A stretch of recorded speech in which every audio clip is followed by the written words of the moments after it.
Hi guys, Alex here, back to do another vinyl update video. I know I did one just a couple of days ago, but that was specifically for record store day purchases.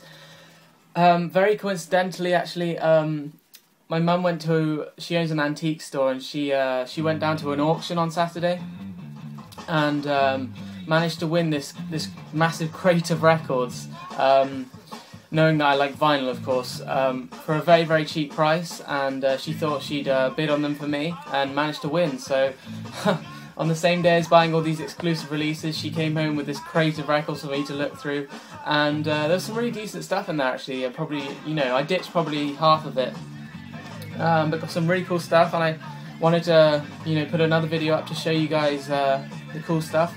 And there's quite a lot of stuff here, so I'll probably just rattle through it quite quickly. But yeah, playing in the background is Jimi Hendrix.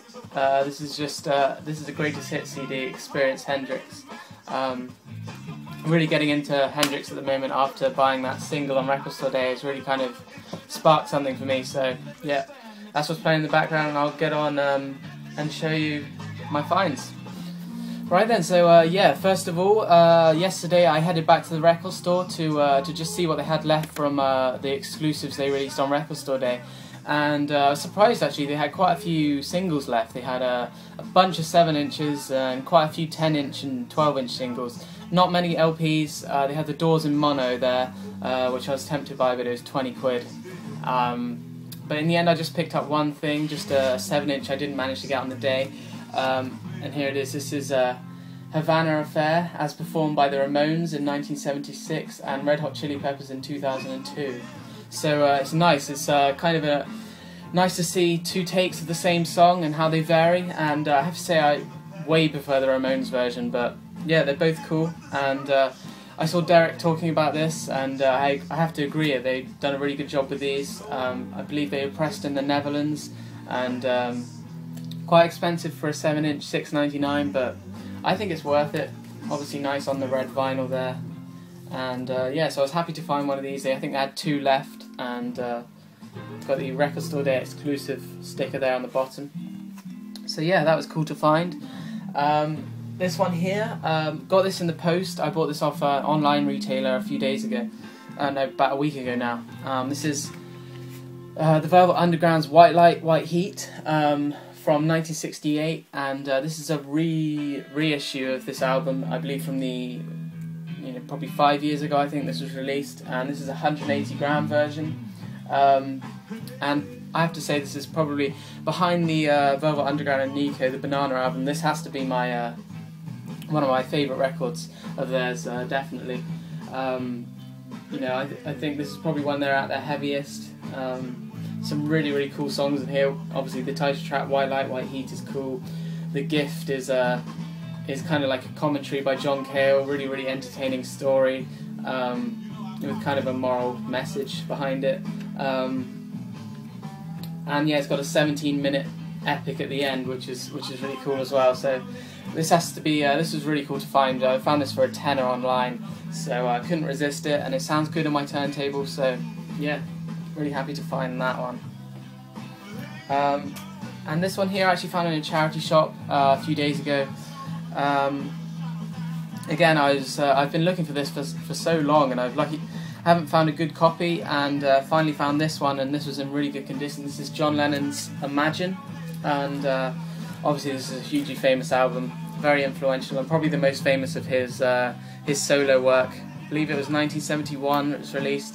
The title track is obviously the most famous, and I still get chills listening to that song. It was very, very profound, that song, and as I say, really nice pressing of this. I believe this is an original, and that's why it cost me £15, so it wasn't that cheap, but I really wanted it. So I've got some other classics on there, like Give Me Some Truth, Jealous Guy, so some really cool songs, probably my favourite solo album of his. This one here, we went down to Bournemouth on Sunday, and if you live in the UK, you'll know this. It's a seaside town on the south coast, and we went down to the beach and had a really nice time. But we also managed to get to a car boot sale, and I found this. This was the only record I managed to find, which I was a bit disappointed at, but This is Paul Simon's Graceland, and I managed to find this for a 50p, so you know, you're not really risking anything when you buy a record for 50p, really, are you? So yeah, a nice pressing of this. I'm not sure if it's an original, I don't think it is. Yeah, this is a really good record. Obviously draws on many African influences, you can definitely hear that in the music, and this is probably one of his most famous solo albums from 1986, was it? Correct me on that if I'm wrong, but a really great album. Really happy to have this in my collection.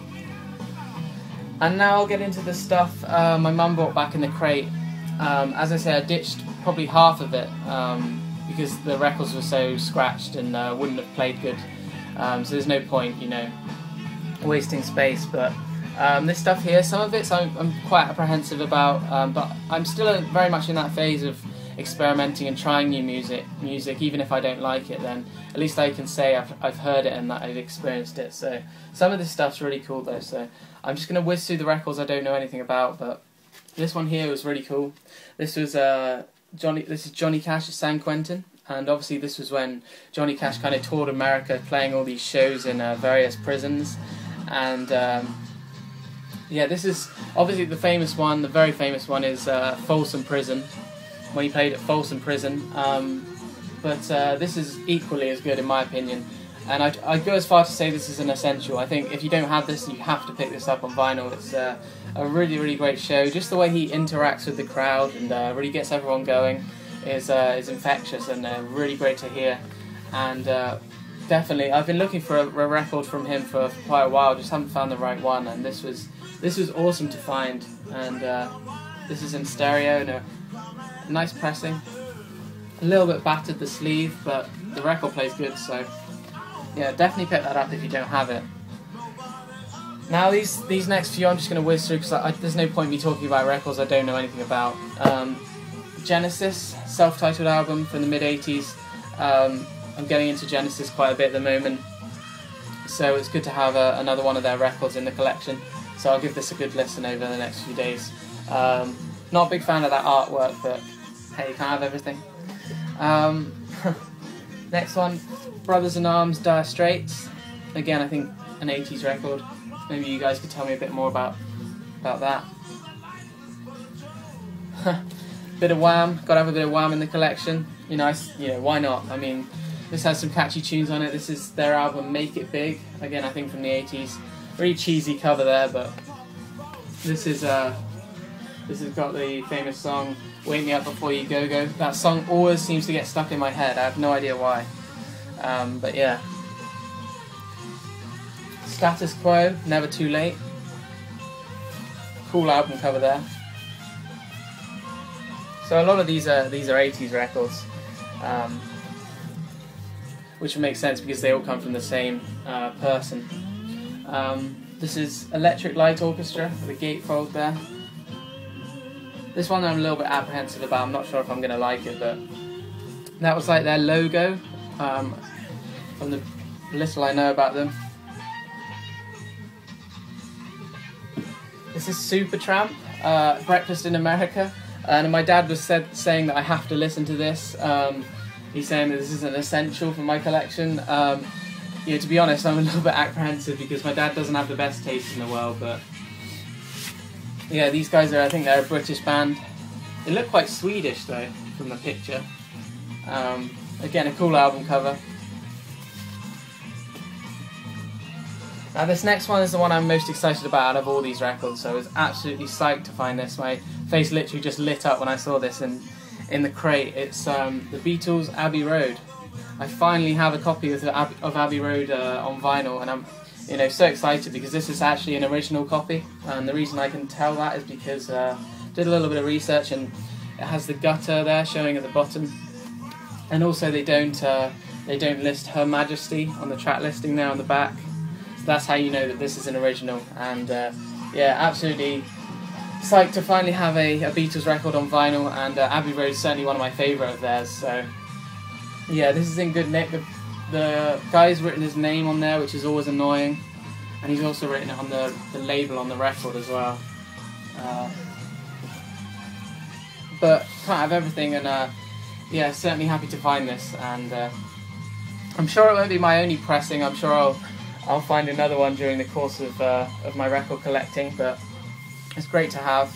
And this next one's pretty cool as well. This is Fleetwood Mac Rumours, and I saw Jeff talking about Fleetwood Mac. He did a video dedicated to their discography quite a couple of days ago, I think, and yeah, Rumours is probably their most famous album.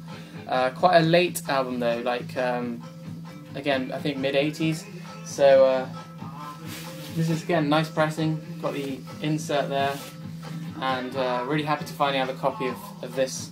I've heard that this is kind of an essential, that everyone should have a copy of this, so good to have.